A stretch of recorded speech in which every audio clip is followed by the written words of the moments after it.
In this video, we are going to carry forward our discussion about magnetic field strength.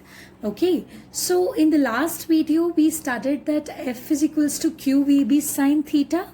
So B is magnetic field strength or magnetic flux density or magnetic induction. Okay, these are one and the same thing. So if I would like to define B vector, then how to go about it? So suppose the magnitude of the charge is unity. Suppose the velocity with which the charge is moving is also unity, 1 meters per second.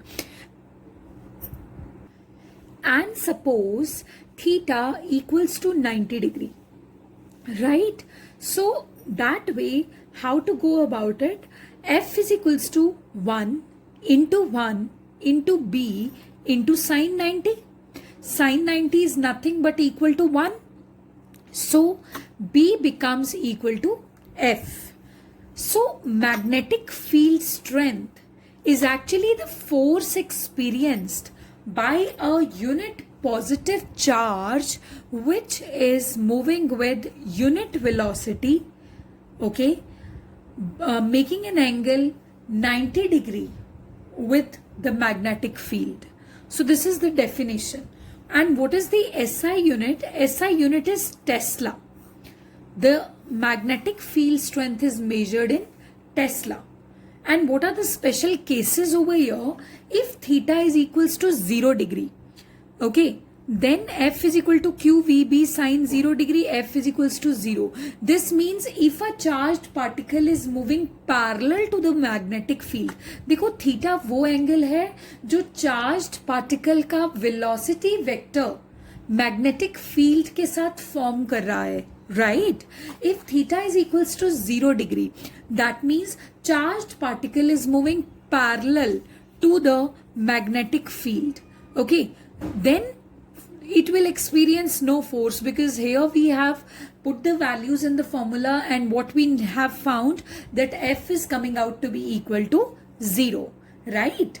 After that, if theta is equal to 180 degree, which means if the charged particle is moving anti-parallel to the magnetic field, then also F is equal to QVB sine 180 degree, and sine 180 degree is nothing but 0. So F becomes equal to 0, which means if the charged particle is moving anti-parallel to the magnetic field, even then it experiences no magnetic Lorentz force.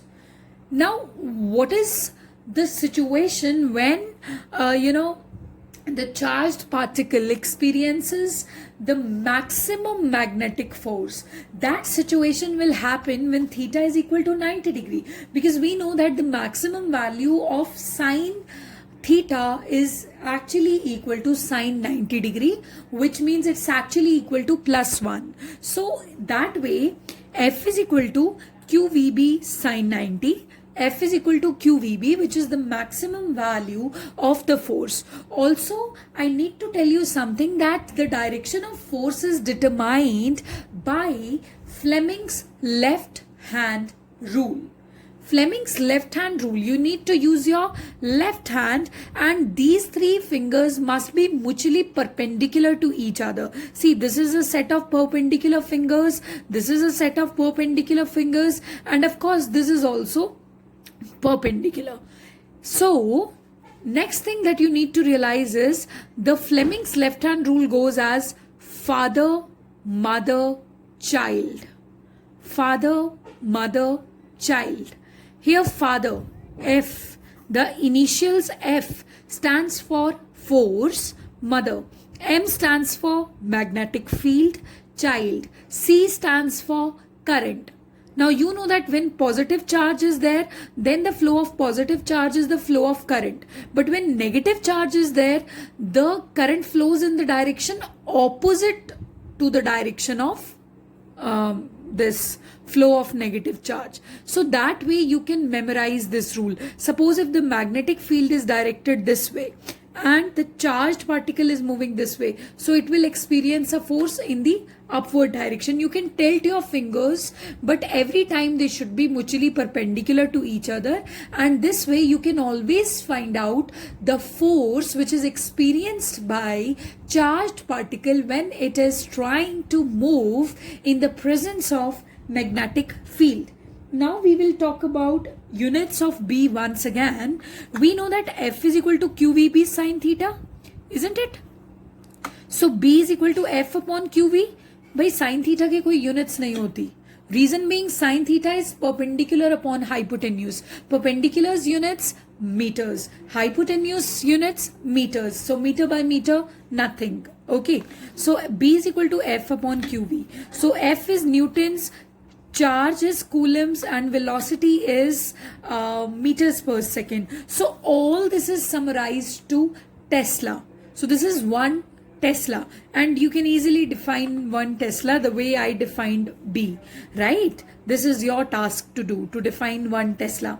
And remember that CGS unit of magnetic field is Gauss. Okay, SI unit is Tesla, CGS unit is Gauss. And one more thing, 1 Tesla has a relationship with Gauss as 1 Tesla contains 10 raised to the power 4 Gauss. Okay. Now I'll give you a task, okay, to do. First of all, define me 1 Tesla, establish a relation between Tesla and Gauss, and after that find out the dimensions of B vector, the dimensional formula. Okay, so you need to do this.